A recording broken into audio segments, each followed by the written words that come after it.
Yang sedikit menarik di perkuliahan pertama di tingkat 3 di mata kuliah penata layanan Kristen, pas topiknya tentang kepemimpinan dalam gereja. Apa sih tanggung jawab seorang pemimpin gereja yang Tuhan tetapkan sebagai pemimpin gereja lokal? Materinya adalah sharing panggilan dalam konteks pelayanan pengembalaan. Ada banyak hal yang kita diskusikan tadi, tapi ada sedikit yang menjadi satu pemikiran dan saya yakin menjadi pemikiran kita bersama. Oleh sebab itu pagi atau siang hari ini kita akan sama-sama merenungkan akan panggilan Tuhan atas hidup kita. Slide yang selanjutnya saya akan awali dulu. Oke. Rencana Tuhan atas kehidupan kita itu sangat sempurna. Berbicara Tuhan panggil kita, Tuhan gak pernah salah. Amin. Siapa yang pernah berpikir Tuhan ini salah panggil saya? Mungkin Tuhannya bukan Tuhan yang salah. Mungkin kita yang meresponinya yang salah. Ya. Ini penting. Tatkala kita meyakini akan sebuah panggilan dengan satu kebenaran, di saat Tuhan panggil kita, Tuhan gak pernah salah memilih. Di saat Tuhan panggil kita, mulai kita start dipanggil sampai waktunya Tuhan ya, atas diri kita. Apa yang Tuhan rancangkan dalam diri kita sampai di sini, itu pasti nyata. Sekarang masalahnya, mari kita sama-sama renungkan. Di saat, nanti dulu, kembali nanti dulu, ya, sabar. Ya. Di saat kita dipanggil di sini, kita harus mengalami proses untuk mencapai di sini. Tadi saya tanyakan kepada program teologi tingkat 3 mata kuliah penata layanan anak, dan ada yang bertanya, bagaimana sih Pak caranya kita memulai pelayanan? Saya terpanggil pengembalaan. Yang pertama, saya seorang wanita.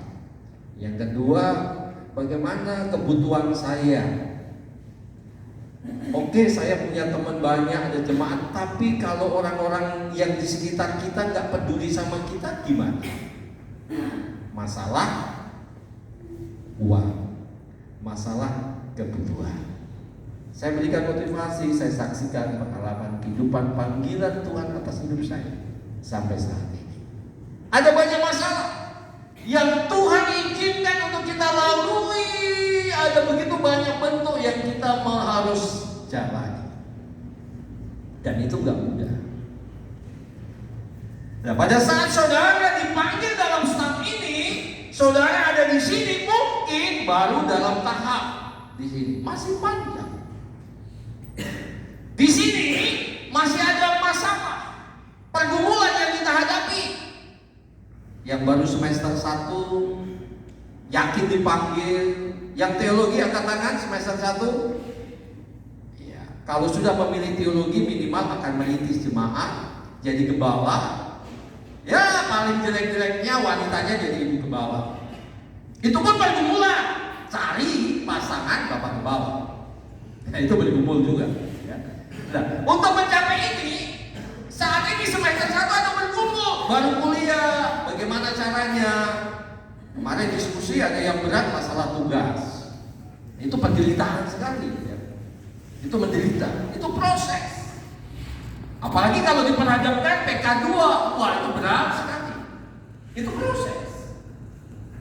Belum tuntutan CP, berat sekali. Proses. Tetapi yakinilah, Tuhan izinkan proses ini semua untuk mencapai sesuatu yang terbaik seperti apa yang Tuhan rancangkan dalam hidup kita. Tetapi yang menjadi masalah adalah, sudahkah kita meresponi panggilan itu dengan baik, dengan benar, dan dengan yakin bahwa kita dipanggil?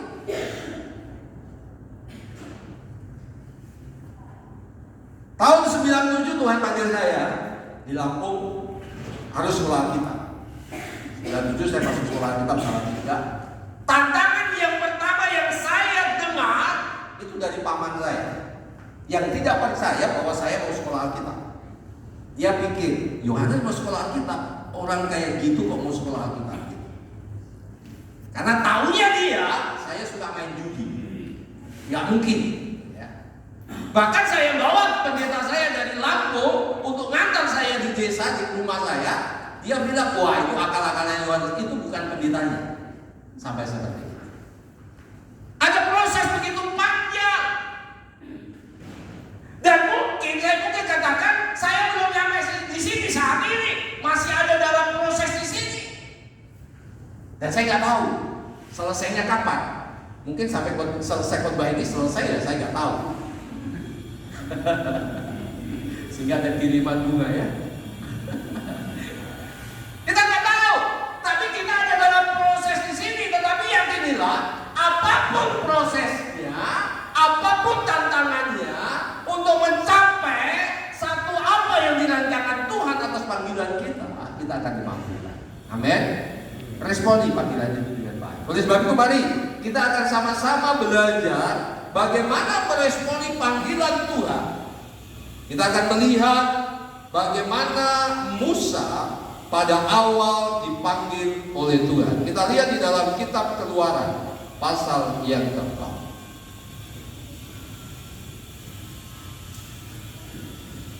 Keluaran pasal yang keempat,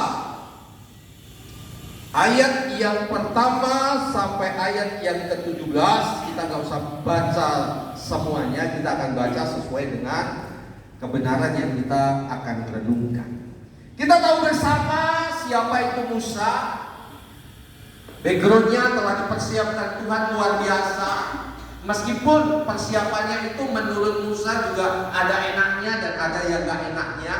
Sehingga pada waktunya Tuhan menyatakan diri memanggil Musa sebagai seorang yang dipercayakan untuk mengeluarkan Israel dari Mesir. Pertanyaannya, mengapa Tuhan pilih Musa?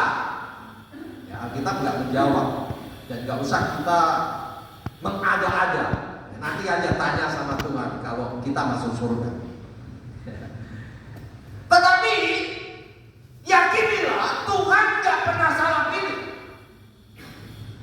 Di saat Tuhan pilih Musa, Tuhan tahu kapasitas kemampuan yang Musa miliki. Kemahatauan Tuhan, Tuhan tahu kesulitan-kesulitan apa yang dihadapi Musa. Dan Tuhan juga tahu Musa akan mampu menghadapi kesulitan itu. Tuhan tahu. Tetapi yang menjadi perenungan kita bersama, dalam kemahatauan Tuhan, Tuhan memilih saudara dan saya. Bagaimana supaya apa yang dirancangkan Tuhan itu tergenapi dalam hidup kita sesuai dengan kemahatauannya Tuhan atas hidup kita. Tatkala Tuhan memilih saudara dan saya, tadi di kelas saya katakan, Tuhan tahu apa yang akan terjadi. Saya contohkan di kelas kan, Tuhan tahu tatkala kami bergumul bangunan setelah selesai dipakai 1-2 kali, terus Bapak Krian datang dihentikan. Tuhan tahu, tapi masalahnya kami nggak tahu. Tapi di saat kami bergandengan tangan, saya sama istri, kita yakin kita dipanggil Tuhan. Ini rumah Tuhan. Ya Tuhan tahu bahwa kami mampu mengatasi itu semuanya. Karena campur tangan Tuhan. Apapun persoalan, masalah yang saudara hadapi saat ini Tuhan tahu. Besok Tuhan tahu. Nanti tatkala saudara melayani lebih lagi, terjun bukan sebagai mahasiswa lagi, tapi sebagai pelaku perintis jemaat, tantangan begitu berat. Tadi saya share kalau saudara melayani di Bali, aduh berat. Kontrak minimal, kalau kontrak rumah rata-rata satu rumah itu 10 juta, itu yang paling murah. Itu pun nggak boleh 1 tahun, harus 2 tahun. Kalau kontrak tanah 1 adarnya 300, itu pun nggak boleh 5 tahun, harus 10 tahun ke atas. Belum biaya bangunan, belum lain-lainnya, berat.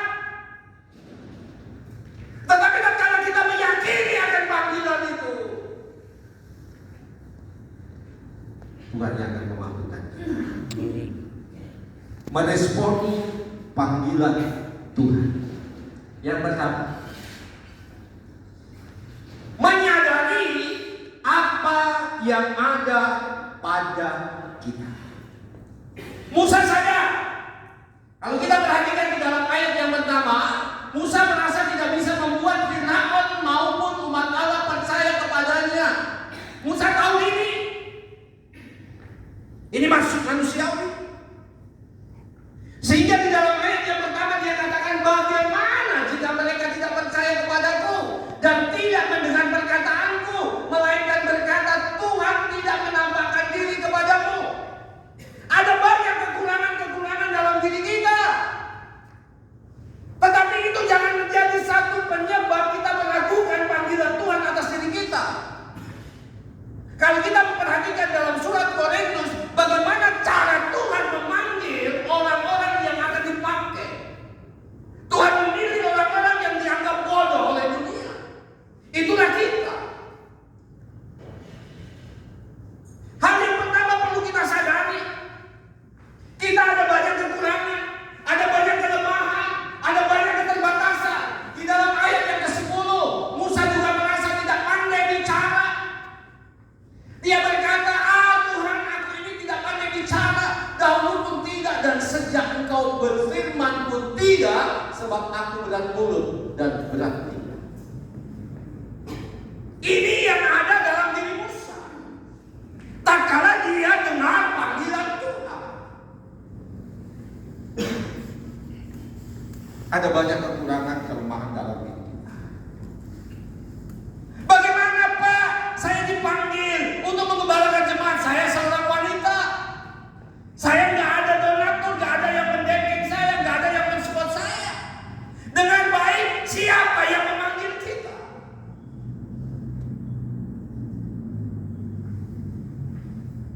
Ayat 13, Musa merasa tidak ada lagi yang bisa dibanggakan dari hidupnya. Dia merasa sudah gagal sehingga dia berkata, Tuhan, utuslah kiranya siapa saja yang patut kau utus. Mungkin ada kegagalan yang dialami oleh Musa. Dia katakan, memang dia orang tua. Jangan saya Tuhan, utuslah dia.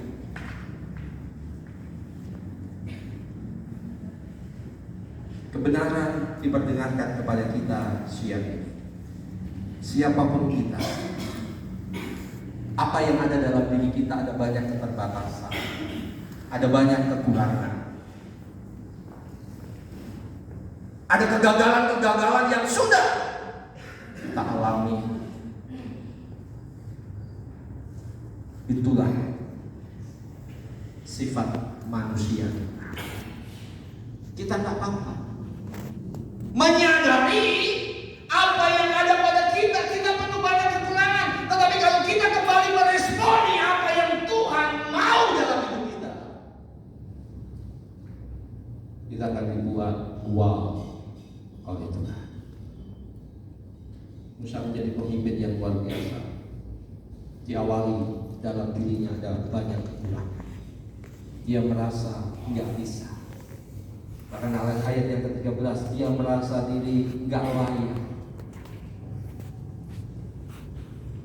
Mungkin siang hari ini penerapannya buat kita.